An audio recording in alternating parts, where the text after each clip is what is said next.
All right, we're back. It's another episode of the CXM Experience.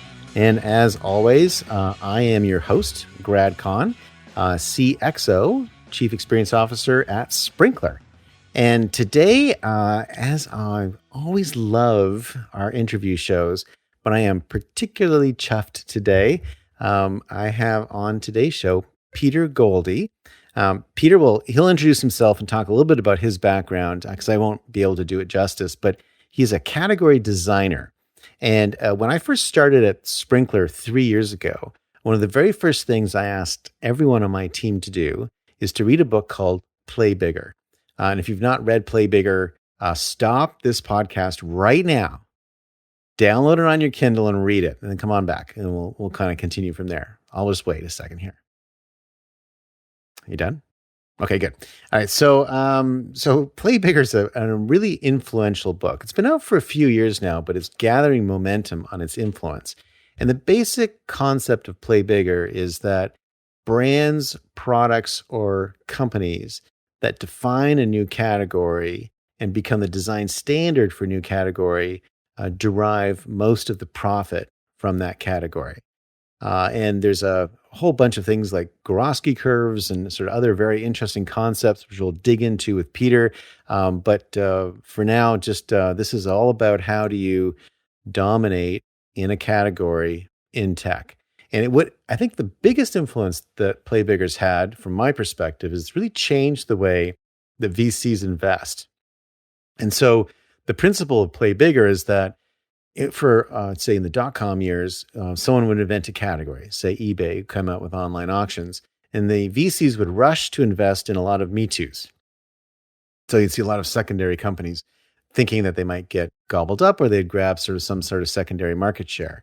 The principles of Play Bigger are such that VCs now recognize that once there is the dominant design leader in a category, there's very little additional profit to be made. So people are doubling down on the leaders, and it's changing the investment landscape dramatically in Silicon Valley. But the other thing that's really cool about Peter is that Peter and I went to school together. So Peter is someone I've known most of my life. So since I was 17, I guess. And so Peter is a fellow Canadian, lives in the US in California now, like myself, just on opposite coasts. And it's really a fantastic honor to have him on the show today. Welcome, Peter. Hey, thanks, Grad. I am super excited to be here.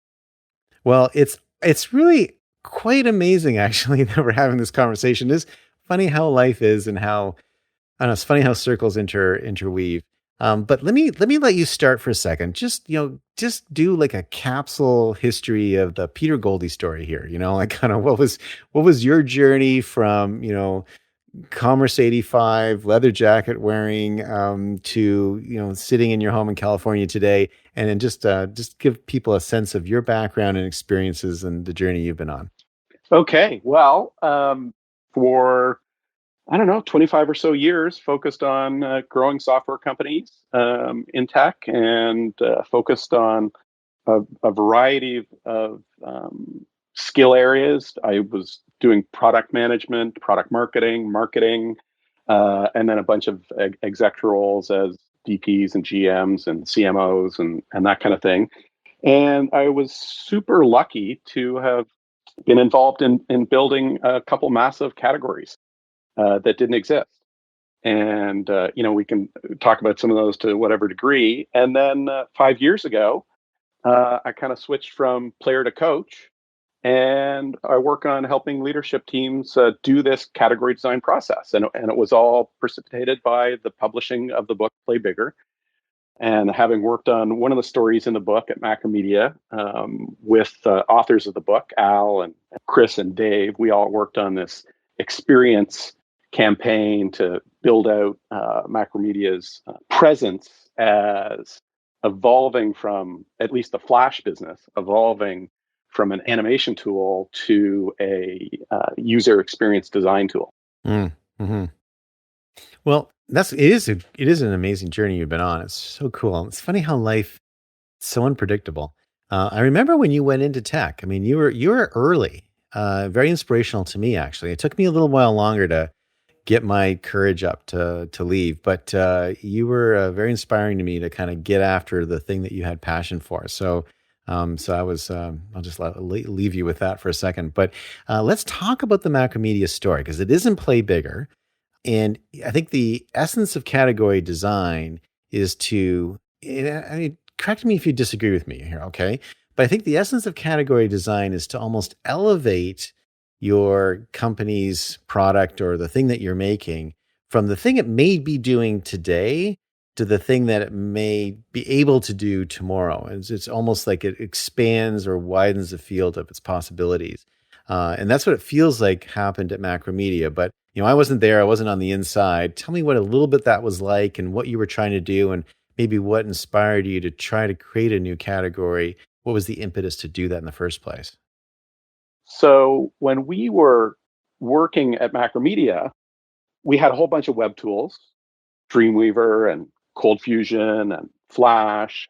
And what we saw was people were not having great websites. Like the user experience was just not good. They weren't using the tools in the best way possible. And we saw an opportunity to have both products and standards that would allow for a better user experience and for companies to basically make more money with their websites. And that was really the impetus for a whole series of activities around experience. And, we had a campaign that everything rolled up into called Experience Matters. Oh yeah, I remember that. That was And a we great focused campaign. on getting our Right. products aligned with that. So basically you saw a problem, right? You identified a problem. Was there a technology change or leap or something happening that allowed you to more easily address that problem than you could have a few years before?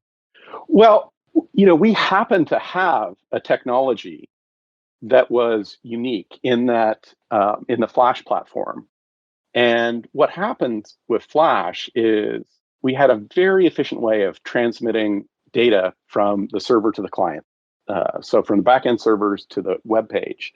And at the time, when it was just basic HTML, there were a lot of issues because imagine back then we don't have fiber and Hmm.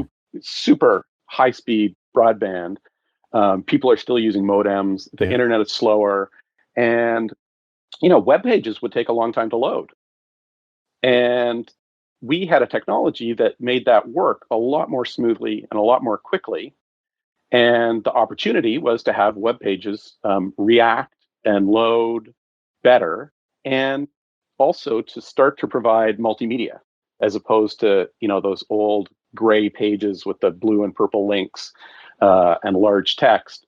Or I think another great example was even just on the pure cost saving side. E-Trade was one of Macromedia's clients. And if you can imagine someone's looking at their stock portfolio with Flash, you could put a little widget on the page and it was like a direct connection to just the stock data. We don't need to reload that whole page of all kinds of information. We just want that stock price updated. And it could be updating like live in real time with so little data being used and a great customer experience because they're seeing the stock ticker, tick away live instead of sitting there reloading a whole page of information. Interesting. So there was a technology fit to improve the user experience. And then we just went all in on, well, what else would it take to help companies make more money on the web by improving the user experience? So it was about training. It was about deciding on some standards for how UI would work. What would UI look like? Like what should a video button look like? And then building those things into the products and then making people aware of the opportunity that you get a business benefit by delivering a better user experience. So we had Forrester and IDC and these analyst firms come in and do analysis and do research and look at what happened to companies that delivered a better user experience. And yeah, their websites were more successful and they did more business. The technology we had, we called rich internet applications, RIAs. So So that was you part invented of that? this. didn't realize Yeah, that. That's cool. Man, yeah. In wow. fact, I think the term was coined by one of the Allaire brothers, who were with Macromedia at the time, and then we did a whole campaign around rich internet Yeah, I applications remember and what that. they Yeah. are and the value they provide, and then that layered into the idea of experience design and the idea that instead of just UX designers, you could have experience designers who are, looking at sort of a bigger picture. And we coined the phrase experience design. Now, did you talk to me a little bit about the analysts? Now, one thing that's kind of interesting, and I've heard this a couple of times now, and this is not, I'm a massive fan of the analysts and I've worked very closely with them for a number of years. So this is not meant to be disparaging in any way. But I have heard that typically in category design, analysts are generally a trailing indicator, not a leading indicator. Right. Like no analyst had the whatever category Uber's in, ride hailing services. No analyst had ride hailing services as a category prior to Uber coming along. Right. It makes sense. Right. So how did that work in your case? And did you, or were you able to, or how did you influence the analyst to then sort of start to recognize experience design as a category? Well, I think at this time, I mean, we knew there was something big that we could make, but the word category design didn't exist at that time. We were just thinking business Right. opportunity. Right. I think, what happens today, it's far more challenging because, back then we said there's this new thing called RIAs, and IDC said, great, we'll write a paper on Interesting. RIAs. That sounds Okay. interesting. But today, if you're inventing a new category, now that this is a thing and people try and do it, it's actually one of the most difficult things about category design, I would say, is getting alignment with the Right. analysts because they have now their own interest in creating their Right. categories. Right. So if you go to Gartner, they want to name the category and they want their analyst to be the thought leader in the field. They don't want one single vendor to be the thought leader around the category. So it's definitely a challenge. And we've faced this with many clients where we create a category name, they go present it to Gartner, and Gartner says, no, no, that's not a category. No, our category is the category. Right. Right. And that's where it just takes persistence and aggressive marketing to go build that category in the minds of people. And then if it gets built in the minds of people, the analysts will follow in line at some point, but it could take years and years. Well, so let me step back a tiny bit just for the folks that are listening in, because some people may be like really that Macromedia story is amazing, by the way, but they may be like a little lost if they've not yet read the Play Bigger book. Even though at the very beginning of this, I said very clearly, stop the podcast, read the book, and come back. Maybe people didn't do that, right? And so let me just give I think one of my favorite stories in the book was a story of Clarence Birdseye, which is when I first read the story. I'm obviously familiar with Birdseye frozen foods. Who isn't, right? It never occurred to me in a million years that Birdseye frozen foods were named after someone named Clarence Birdseye. I just thought Birdseye was something that they made up or something. Right. And there's actually a real person named Clarence Birdseye, turn of the century, like back in the early 1900s. And the way that they described what he did, and then I want to kind of get you to sort of jam on this with me a little bit, is that he basically had sort of three ingredients. There was an innovation. There was a sort of something new that was, changing the landscape of the country. And then there was a gap, right? So innovation, new gap. And the innovation was he was working for the US government with a number of people in the north. And he was noticing that when they were fishing, they would pull fish out of the water, throw them on the ice, throw a block of ice on top, and flash freeze the fish. And so the whole concept of flash freezing was something that Clarence brought back with him when he came back to New York and started experimenting with flash freezing using liquid nitrogen. But that was essentially invention. The second thing, or innovation, depends how you look at it. The second thing is that at the time, electricity was spreading like wildfire through the world, especially in the United States. And so for the first time, people were starting to have refrigeration and freezing available to them. Obviously, very early days, and it took decades for Clarence to get the full supply chain in exactly the spot you'd want to get into, because when he started, there weren't refrigerated trucks, there weren't refrigerated sections in the grocery stores. People were just getting refrigerators and freezers. So there's a lot of work to be done, but he saw the opportunity. He knew that, like Amazon, seeing that the internet's going to be big one day, kind of thing. And the third thing is he saw a gap, and the gap is the interesting thing to me, where at the time there was fresh food, which was delicious, but has limitations in terms of how long it lasts. And then there was canned food, which tastes almost nothing like the actual fresh food, but lasted for a long time. And somewhere between lasting for a long time, but kind of tasting yucky, and tasting delicious, but not lasting very long, he saw a gap for frozen food, which was food that tastes very close to fresh, but could last for a long time using this flash freezing innovation. And I thought that was a really crisp way of essentially summarizing how he got to a whole brand new category called frozen foods, which is, I don't know what the percentage is, but it's a pretty significant component of how people eat food today. So give me I'd love your feedback or reaction to the Clarence Birdseye story as well, and just how you've interpreted that. And then, any examples, or sort of just jam on this for me for a second, because I think it's an easy way to sort of point to what is category design and what's not category design. Because I do happen to see, it does feel sometimes like people are trying to create a category where it's like, come on, that's not really a category. You're just naming it that thing. And so let's just go on that for a few minutes and see what your reaction to that is. Yeah, well, I mean, I think on the Clarence Birdseye story, you covered it very well, and it's, I think, one thing that I find most interesting about that story is that part of category design is looking at the whole problem and what it takes Mm, to solve the whole problem. And typically, one of the best, parts of the process is when you step back and take a look at that, you discover you're not solving the whole problem.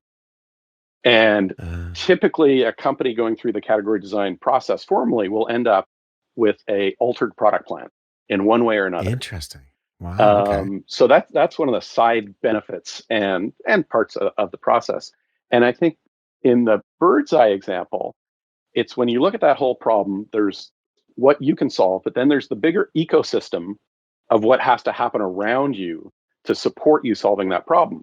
And that's Right. the thing that's so interesting about Birdseye is that he had to rally a complete ecosystem. Yeah. He had to get the grocery stores to install the I freezers, know. right? And he had to get the trains to install freezer cars. And I mean, it took forever, and he went bankrupt. I Oh, I mean, didn't know that. his whole story, when you go deep on it, it's a very interesting story of all the failures that he went through. But the idea of rallying a whole ecosystem around you to deliver on the needs of customers is, I think, one of the important takeaways of that. That's really interesting. I didn't know he went bankrupt, but he sounds like a total badass. I mean, just to just to take that on, I mean, that is super impressive. I just think that I love people that do that kind of thing. That just it must have seemed almost impossible from the perspective of 1910, and he was like, yeah, we can pull this off. Yeah, yeah, no, his story is totally incredible. And then your further point on category design, is it a real category or not a real category? Yeah. I think that's where the magic of category design comes in. I mean, if it's well done, it's a real category.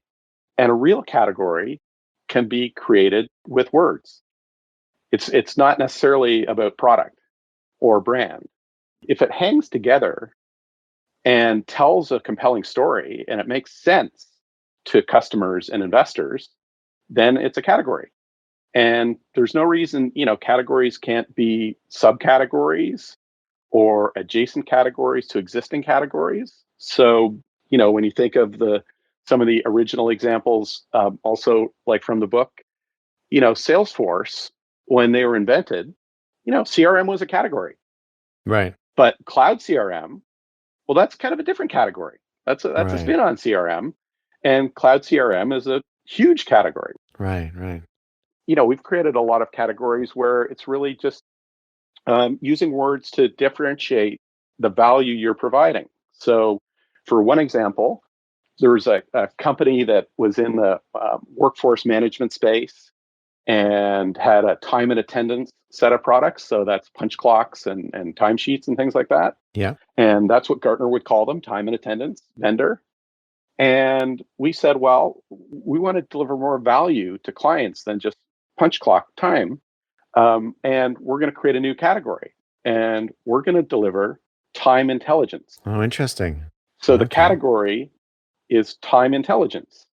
And when you define time intelligence as, well, that's when a company treats its time as valuable as its money.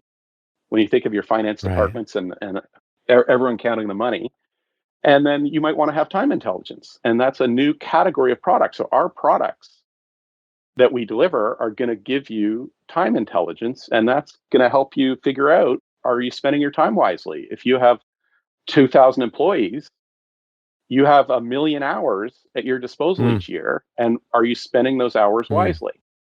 Right. Looking at time as an asset.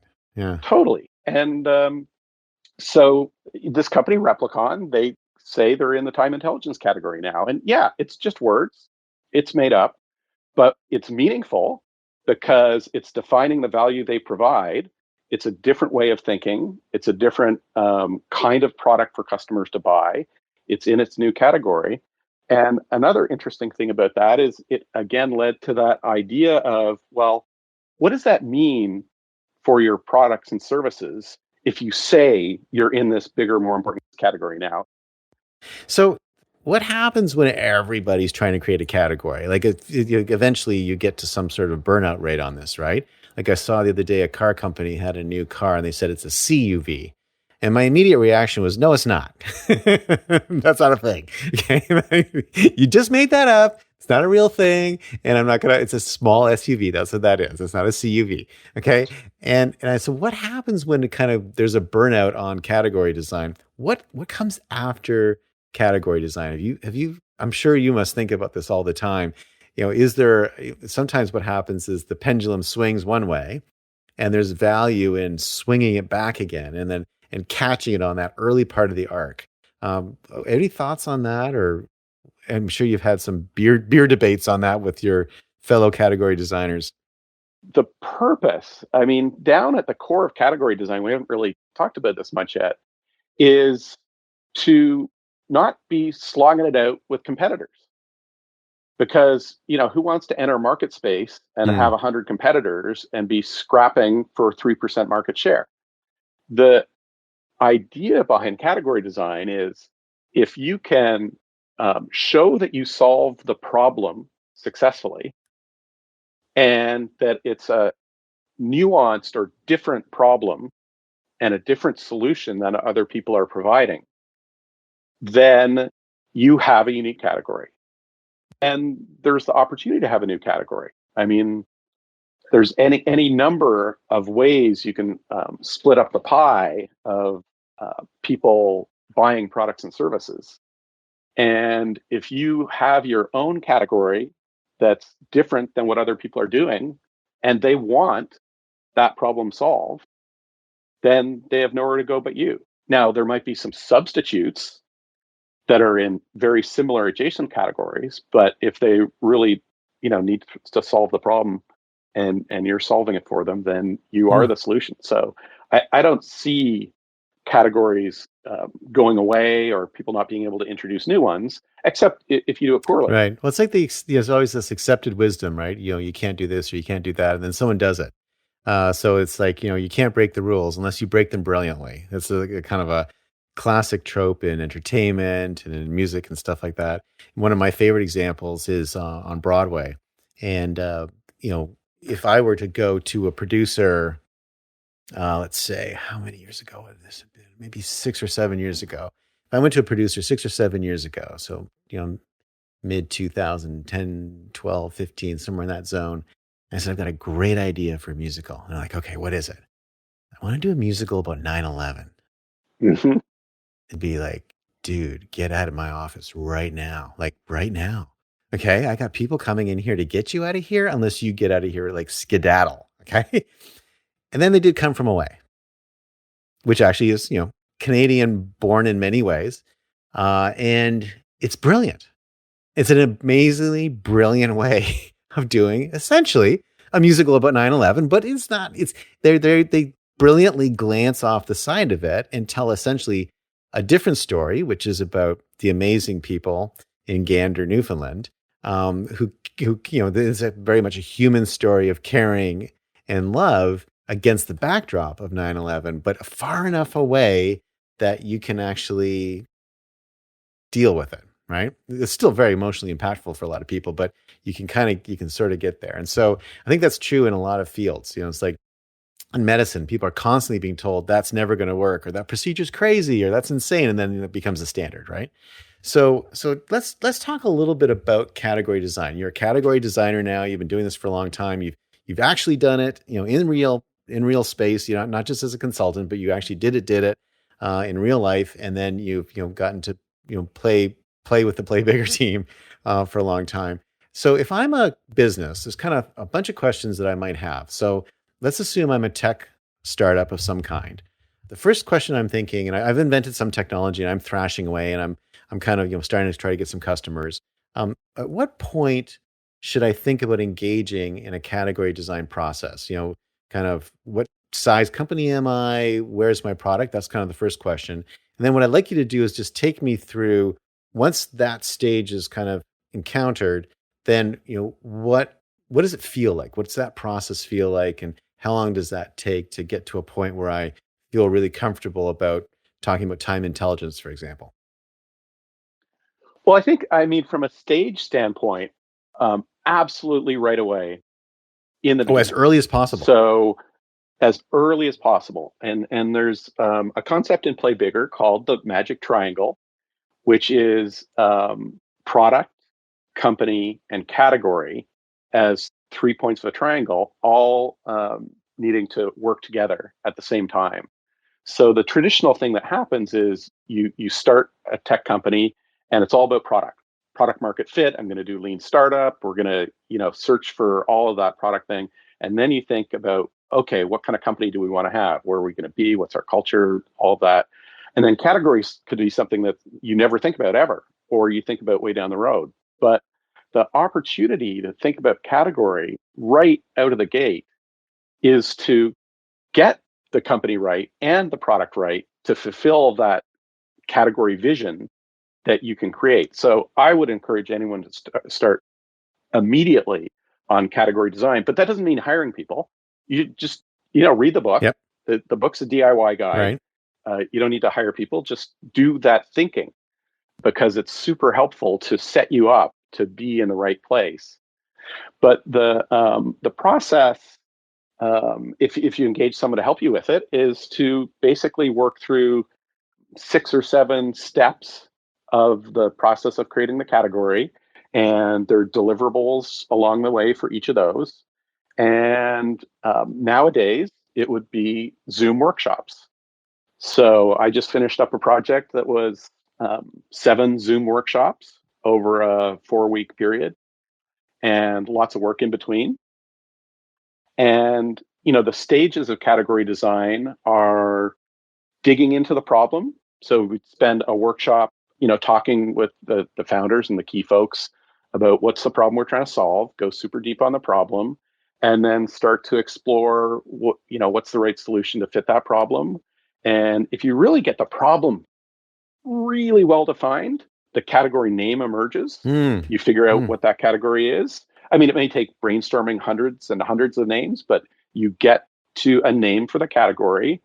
And then probably the most important, I think the cornerstone of the process is something called the point of view, which is the story of the problem we're solving and why we're the right people to solve it, and the great outcomes that people get when that problem is solved. So it has a story structure to it. It's an emotional story. It's probably 800 words long, give or take a couple hundred either direction. And it gives you the kind of company values, vision, mission, all wrapped up into one very compelling story of what you're up to in creating this new category. Cool. What was your lightning strike at Macromedia? It was the Macromedia Experience Forum, and it was our opportunity to go higher up in organizations. We were selling to developers and designers Right, historically, yeah. but we wanted to talk to the CMO and the CEO about the business value of having a better web experience. So it was this whole experience matters piece rolled into a forum. So we hosted a day event and we got our sales teams going and inviting out the CEOs of their customers and the CMOs and the heads of design. And we had a big event, and it was a one-day event. I hired Al Gore as our keynote speaker. Nice. And at the time, he wasn't known for climate. This was one of the first public presentations where he talked a bit about climate. What year was this? This would be 2005. Oh, so he was just recently, because he was still Al Gore was still pretty hot then. Okay, all right. That's very cool. Yep. But what was interesting about Al as a keynote speaker Al. was... hello. Okay. Yeah, my buddy Al. You and your buddy Al. That's great. What was interesting about Vice President Gore... Oh, there we go. was he had invested in a media company called Current.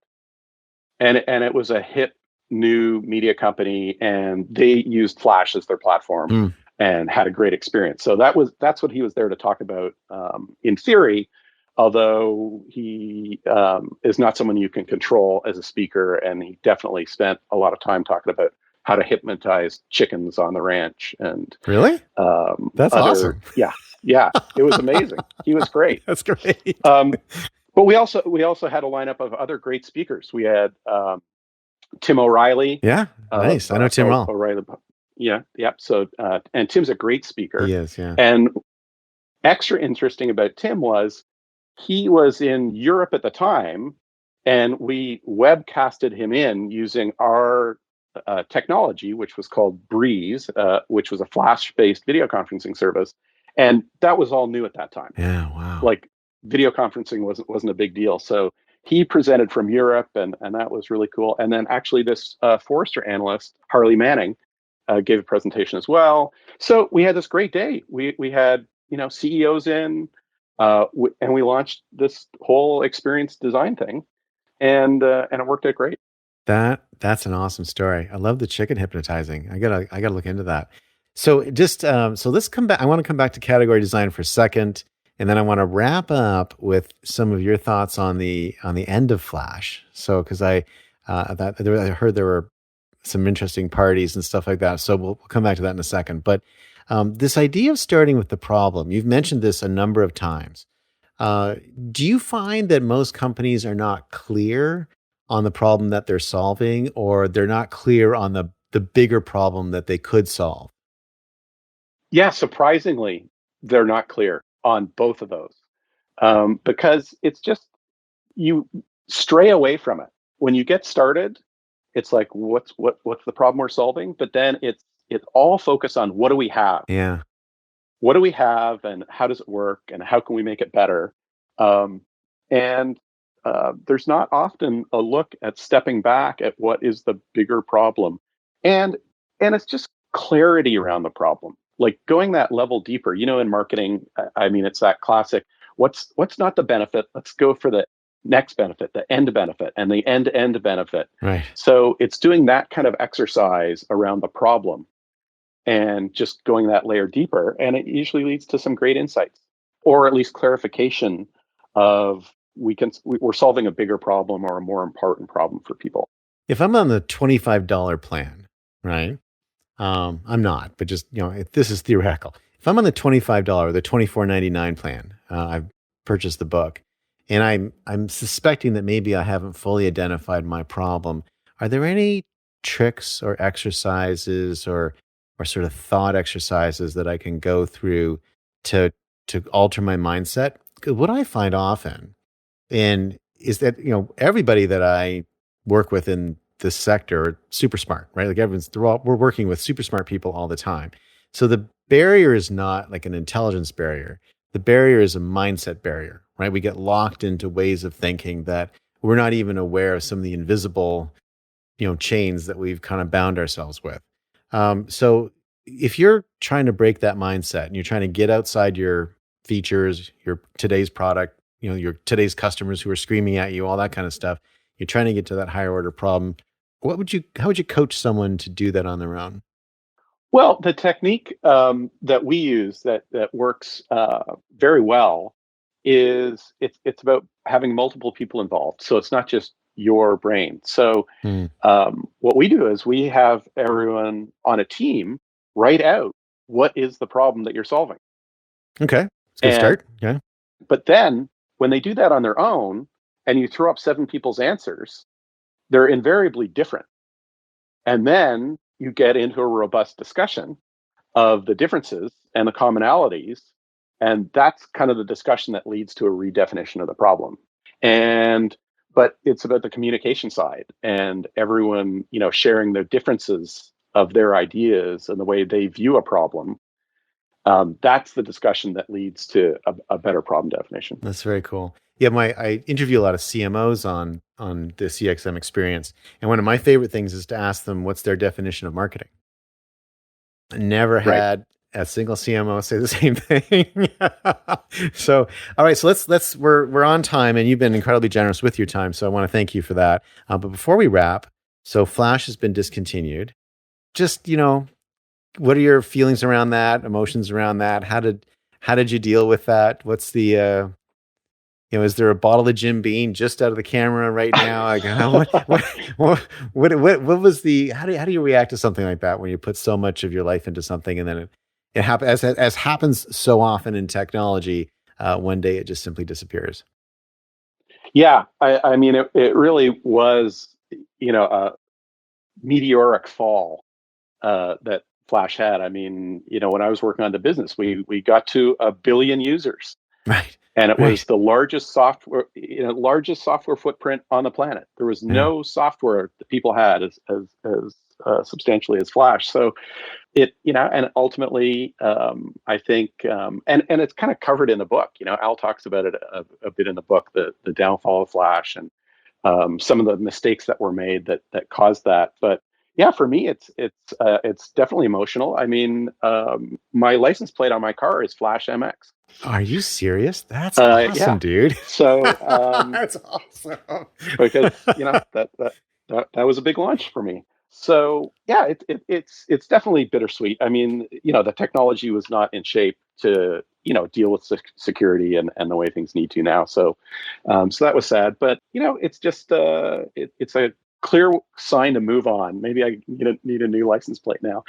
But If it makes you feel any better, there's one of the license. There's a number of really great license plates in Seattle, often on really nice cars. And there's a Ferrari that drives around Seattle, and the license plate is HD DVD. Ouch. Yeah, right. My favorite, though, on another Ferrari, there's another license plate, which is a very nice. This is a good story. And the license plate simply says THX, and which actually stands for thanks. mhm. So it's THX Bill. Thanks, Bill. Isn't that great? Nice, That's nice. that's a hot license plate, right? And I bet Um, there's some good DeLorean license plates. there are some good DeLorean, like a Doc Brown, for example, could be a good example Yeah. of a good DeLorean license plate. Yeah, that's a great story. We'll tell that another time.